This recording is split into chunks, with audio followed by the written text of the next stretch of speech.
चुनाव के लिए तैयार कर्नाटक। 10 मई को चुनाव, 13 को नतीजे। 5 साल में 3 सीएम, पहले जेडीएस कांग्रेस फिर भाजपा की सरकार। आसान नहीं होगी राह, अब की बार किसकी सरकार? क्या 2018 कर्नाटक विधानसभा चुनाव से भी महंगा होगा 2023 का चुनाव?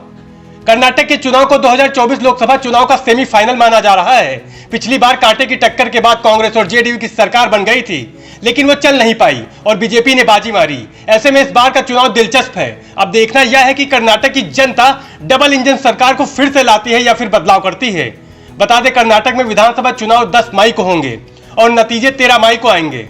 बता दें, मुख्य चुनाव आयुक्त राजीव कुमार ने बुधवार को कहा कि वोटिंग एक चरण में कराई जाएगी। कर्नाटक में 5.21 करोड़ मतदाता है जो 2024 विधानसभा सीटों पर मतदान करेंगे। राजीव कुमार ने कहा कि जो लोग 1 अप्रैल को 18 साल के होंगे वो भी वोट डाल सकेंगे। इसके अलावा हमने एडवांस एप्लीकेशन मंगवा ली है। बता दें, राज्य में मौजूदा भाजपा सरकार का कार्यकाल 24 मई को खत्म हो रहा है। इस बीच सूबे की सियासत भी तेज हो गई है।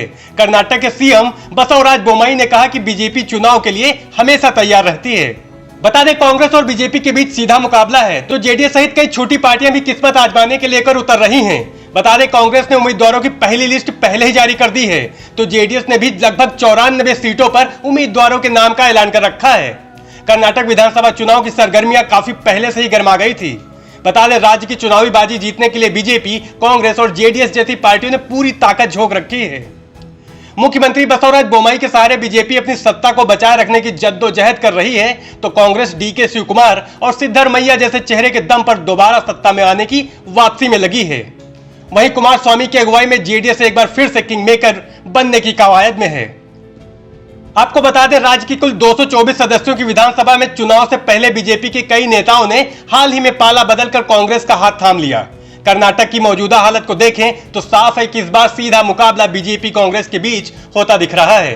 लेकिन जेडीएस से लेकर आम आदमी पार्टी, बसपा और रेड्डी बंधु की पार्टी भी किस्मत आजमाने के लिए मैदान में है।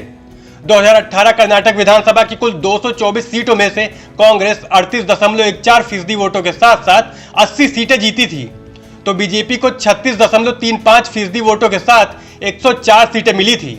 जेडीएस 18.3% वोटों के साथ 37 सीटें जीती थी। इसके अलावा 1 सीट बसपा और 2 सीटें अन्य को मिली थी। बीजेपी सबसे बड़ी पार्टी बनकर उभरी थी, लेकिन बहुमत के आंकड़ा को नहीं छू सकी थी। येदियुरप्पा ने 17 मई को मुख्यमंत्री पद की शपथ ली और सदन में बहुमत साबित नहीं करने के कारण 23 मई को इस्तीफा दे दिया। इसके बाद कांग्रेस जेडीएस की गठबंधन की सरकार बनी। 14 महीने बाद कर्नाटक की सियासत ने फिर करवट ली। कांग्रेस और जेडीएस के कुछ विधायकों की बगावत के बाद कुमारस्वामी को कुर्सी छोड़नी पड़ी। इन बागियों को येदियुरप्पा ने भाजपा में मिलाया और 26 जुलाई 2019 को 219 विधायकों के समर्थन के साथ सीएम बीएस येदियुरप्पा बने, लेकिन 2 साल बाद ही उन्होंने इस्तीफा दे दिया। बसवराज बोम्मई को यहां मुख्यमंत्री बना दिया गया।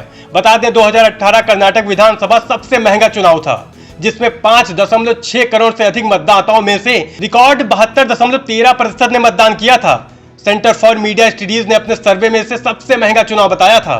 कर्नाटक चुनाव में करीब 10,500 करोड़ रुपए खर्च किए गए थे। नेशनल न्यूज नाउ के लिए सूरज वर्मा की रिपोर्ट।